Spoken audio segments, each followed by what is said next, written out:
We're facing a deadline of March 5th, 2018. It was a deadline created by President Donald Trump on September the 5th. That was the day that he announced through the Attorney General that he was ending the DACA program. The DACA program had been created by President Obama to give young people who were brought to this country as infants and toddlers and young children, and who grew up in America and are currently undocumented, a chance to earn their way to legalization and citizenship. That was the original DREAM Act, and when President Obama passed his executive order, he protected them from deportation until Congress responded with a law. I asked for that designation and was thankful that President Obama did it. As a result of his executive order, 780,000 young people came forward, paid a filing fee of over $500, went through an extensive criminal background check, and were cleared to be given temporary protection from deportation and temporary opportunities to work in America, renewable every 2 years. President Trump came to office and said, "I'm going to end it." And he challenged Congress and he said, "Now pass a law to take care of this issue."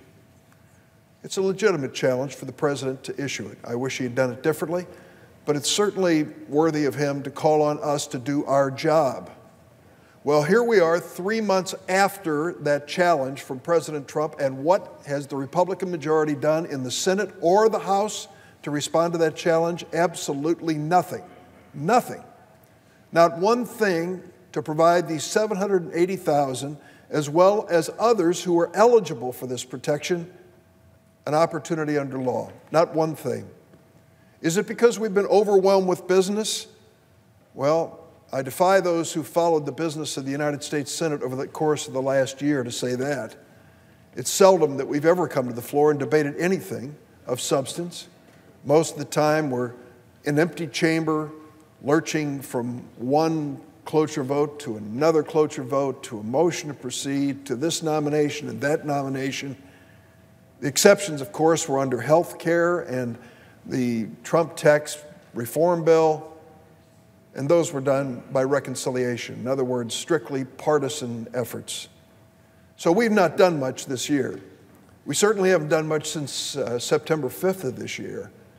And now what we hear from the other side of the aisle, from the senior senator from Texas, is, what's the hurry? We've got plenty of time here. We'll take care of these young people perhaps in January, perhaps in February. The deadline's March 5th. It's pretty easy for any member of the United States Senate to say, what's the hurry? Let's go slow, until they sit down and talk to the young people who are affected. I've done that many, many times, and I did it over this weekend. I went to Benito Juarez High School in the city of Chicago. We had a group of about 20 young people who came forward, all of them protected by DACA. And these young people started telling their stories, being brought to the United States at the age of 1 or 2, watching as some of their relatives have been deported, trying to grow up in America uncertain of their future, really uncertain today as to what they're going to be doing. And many of them are extraordinarily talented young people. It's not uncommon for them to break down in tears as they tell their story. One was a 24-year-old graduate of college who received no federal assistance because she is one of the dreamers and undocumented. She finished college. She is now teaching in the Chicago public school system. And if she loses DACA protection, she loses her job as a teacher. There are tens of thousands just like her across America.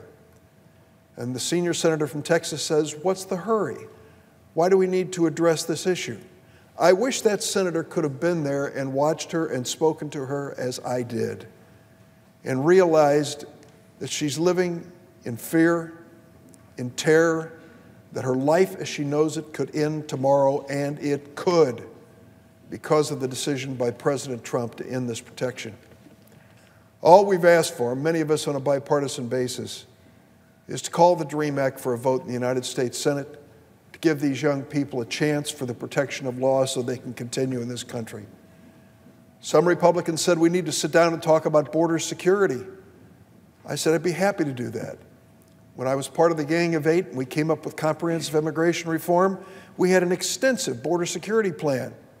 Some of the Republican senators who offered it told me later, we went overboard and you accepted it. We did. We're serious about border security. That's not an issue.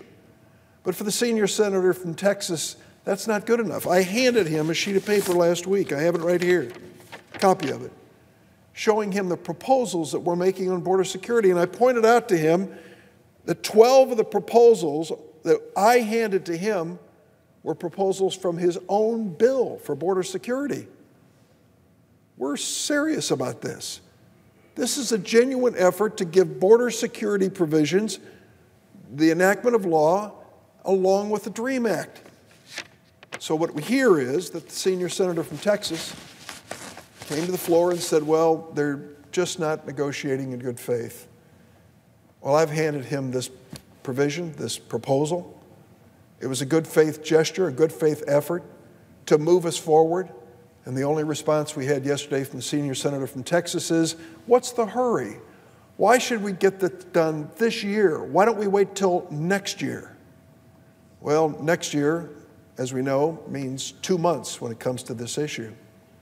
And that, to me, is the real fear that I have. We'll put this off. The uncertainty, the worry, the stress for these young people will continue while we do nothing. Nothing. We don't enact laws here. We do nothing. We give speeches to empty chambers and say, gosh, I wish we had a little more time here to really do some substantive work. We have all the time that we need. And I would commend to my colleagues on both sides of the aisle, for goodness sakes, when 76% of the American people agree with the DREAM Act, when 61% of Trump voters agree with the DREAM Act, there's no excuse. We need to make it the law of the land.